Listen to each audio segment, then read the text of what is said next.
खरं म्हणजे राजकारणात येण्यासाठी माझं कारण वेगळे.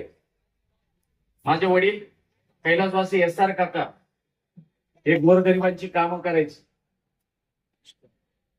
इथं राजकारणामध्ये काही कमवण्यासाठी, कुठे किल्ले बांधण्यासाठी किंवा बिल्डरशिप करण्यासाठी किंवा गुत्तेदारी करण्यासाठी मी राजकारणात आलेलो नाही. दादा, राजकारणामध्ये मी गोरगरिबांची कामं करण्यासाठी आलोय.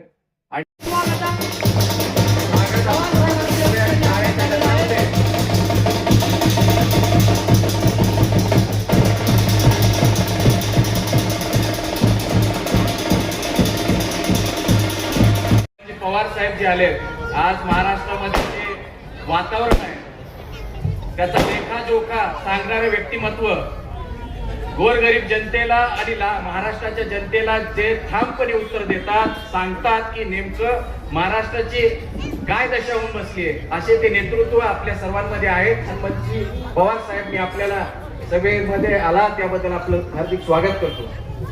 मला सांगितलं ज्यावेळी ते शेवटच्या टप्प्यात होते, आजारी होते, एक घरातली गोष्ट मी तुम्हाला या ठिकाणी सांगतो. त्यांना कॅन्सर झाला होता, मोठा आजार झाला होता. एक वडिलाला मुलाची काळजी असते.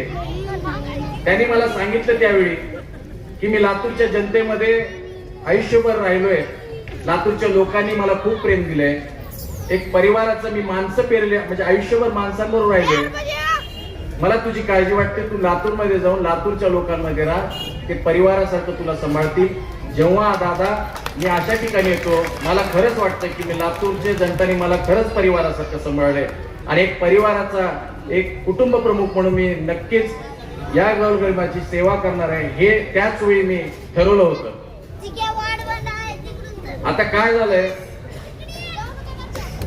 काही लोक इतक्या थापा मारत आहेत, कपडे बदलल्यासारखं पक्ष बदलतायत. मला नवल या गोष्टीच वाटतंय की काँग्रेस पक्ष सर्व धर्म समभाव या भावनेतून आहे आणि लगेच दुसऱ्या दिवशी विचार बदलला. ज्या पक्षाने तुम्हाला 25 वर्ष सत्ता दिली, काम करण्याची संधी दिली, त्या पक्षाचे तुम्ही राहिले नाहीत. ज्या नेतृत्वाने आदरणीय विलासराव देशमुख साहेब असतील, दिलीपराव देशमुख साहेब असतील, अमित भैया असतील, त्या नेतृत्वाने तुम्हाला नाव दिलं, त्या नेतृत्वाचे तुम्ही राहिले नाही, तर मला सांगा ते तुम्हा आम्हा गोरगरिबांचे राहतील का? या भागातील विकास हा काँग्रेस पक्षाने केलाय, या भागातील विकास हा हाताने केलाय, या भागातील विकास पंजाने केलाय.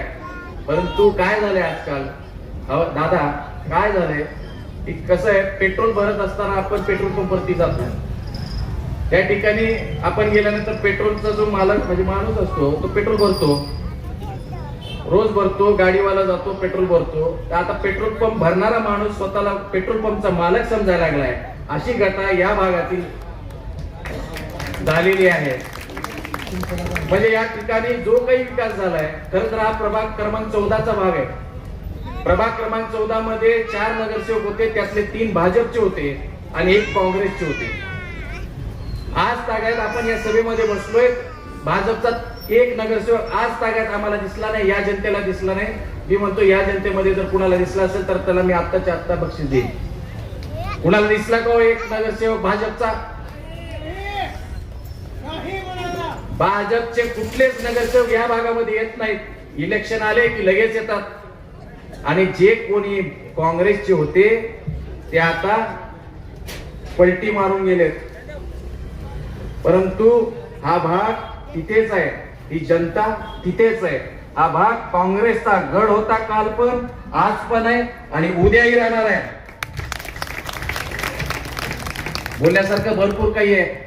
वाईट या गोष्टीचं वाटतंय की मागच्या काळामध्ये दादा गोरगरिबांचा जर कुणाला अडचण आली हॉस्पिटलची तर पैसे नसतात, पैसे मागावे लागतात. पैसे मागितल्यानंतर सावकाराकडून पैसे येतात, त्याचा आयुष्याचं नुकसान होऊ शकतं एखादा आजारी पडला तर. म्हणून एक सामाजिक बांधिलकी म्हणून विचार केला की आपण आयुष्यमान भारत कार्ड विमा द्यायचा प्रयत्न करू आणि या भागामध्ये कार्डाचं मोफत वाटप हे आदरणीय विलासराव देशमुख अमित साहेबांच्या वतीने आणि काँग्रेस पक्षाच्या वतीने आम्ही सर्वांनी केलं. त्याचा फायदा गोरगरिबांना झाला. परंतु नुसत्या राजकारणासाठी ही माणसं ते कार्ड खोटं दिले म्हणून सांगतायत. अतिशय निंदनीय गोष्ट आहे. एखाद्या गोरगरिबाला जर चुकीच्या गोष्टी सांगितल्या तर त्याचं नुकसान होऊ शकतं याचा विचार नाही, परंतु पुढच्याचं खोटं आहे म्हणून सांगायचं आणि आपल्याला मतदान घ्यायचं, अशी विकृत व्यक्ती, अशी विकृत विचाराची व्यक्ती आपल्याला या ठिकाणी नाही ठेवायची आहे. या ठिकाणी मला आवर्जून सांगावं लागतंय. मला वाटतं चंद्रकला कांबळे ताई आल्या असतील या ठिकाणी. आल्यात का? ठीक आहे. चंद्रकला कांबळे नावाची ही जी महिला आहे, तिला भाऊ तिचे आजारी होते. या ठिकाणी ओळखीच्या असतील त्या आशा वर्कर्स आहेत त्यांच्या भाऊ आजारी होता त्यांचा. त्या भावाच्या वेळी त्यांनी आले आणि त्यांनी सांगितले की वा मला असं अडचण येते भैया, आपल्याला कार्ड काढायचंय आयुष्यमान भारतचं. मी मला ठीक आहे, काय हरकत नाही. त्या आल्या मंगल कार्यालयामध्ये, त्यांचं आपण कार्ड काढून दिलं. त्यांना 1.5 ते 2 लाखाची मदत झाली. मोफत ऑपरेशन झालं त्यांच्या भावाचं. हे तुम्हाला मला आवर्जून सांगावं लागेल. असे बरेच लोक आहेत ज्यांचं त्या आयुष्यमान भारत कार्डच्या मुळे फायदा झाला आणि हे म्हणतात की आयुष्यमान भारतचं वाटप कार्ड जे केलंय ते डुप्लिकेट आहे म्हणे. का डुप्लिकेट आहे म्हणलं तर दादा मोदीचा फोटो त्याच्यावर नाहीये म्हणे. काय बोलावं त्यांना? तुम्ही जर गुगल सर्च केलात आता आयुष्यमान भारत कार्ड जर तुम्ही टाकलात तर त्यामध्ये मोदीचा फोटो नाही, त्या व्यक्तीचा फोटो येतो आणि त्याच पद्धतीचे कार्ड वाटप आपण या ठिकाणी केलंय. आणि अजून मला वाईट वाटतं या गोष्टीचं की लोक राजकारणासाठी अशा पण गोष्टी करायला लागले, एवढ्या खालच्या स्तराला चाललेत. का हो, तुम्हाला काही कमी केलं नव्हतं का तुम्ही गेलात? गणेश देशमुख आणि अमित साहेब कधीही म्हणले नव्हते की आम्हाला नगरसेवक व्हायचंय मला म्हणून. तुम्ही काय असं केलं की तुम्हाला जावं लागलं आणि तुम्ही जनतेला असं काय गृहीत धरायला लागलात की तुम्ही गेलात म्हणून ते जातील? तुम्ही तुमच्या सत्तेसाठी, तुम्ही तुमच्या स्वार्थासाठी, तुम्ही तुमच्या अर्थकारणासाठी, तुम्हाला किल्ले, तुम्हाला गुत्तेदारी या सगळ्या गोष्टी करायच्यात म्हणून तुम्ही ते केलात. पण ही जनता तुम्हाला तुमच्या सोबत राहणार नाही. ही जनता हाताची होती, ही जनता आदरणीय विलासराव देशमुख साहेबांची होती, ही जनता काँग्रेसची होती आणि ही नेहमीच काँग्रेसच्या बरोबर राहणार आहे. या ठिकाणी मी तुम्हाला सांगतो. बोलण्यासारखं खूप काही आहे. आता या ठिकाणी ते म्हणतात की मी या ठिकाणी विकास केला. या ठिकाणी ज्या ज्या गोष्टी झाल्यात मी सांगतो, त्या ठिकाणी टक्केवारी आणि पार्टनरशिप आहे म्हणून विकास नेमकं लोकांचा करायचा होता का स्वतःचा करायचा होता हे पण विचार करण्याची गोष्ट आहे. आणि पवार साहेब, ही जी लढाई आहे लातूरमध्ये चालणारी, ही निष्ठावंत वर्सेस संधी साधू अशा लोकांची आहे. आणि येणाऱ्या काळामध्ये, येणाऱ्या 15 तारखेला लातूरची जनता ही निष्ठावंतांच्या सोबत राहणार आहे का नाही? हाताबरोबर राहणार आहात का नाही? तुम्ही काँग्रेस पक्षाबरोबर राहणार आहात का नाही? दोन्ही हात वर करून सांगा, काँग्रेस पक्षाबरोबर राहणार आहात का नाही तुम्ही? आदरणीय अमित विलासराव देशमुख साहेबांबरोबर राहणार आहात का नाही तुम्ही? काँग्रेस पक्षाचा, काँग्रेस पक्षाचा.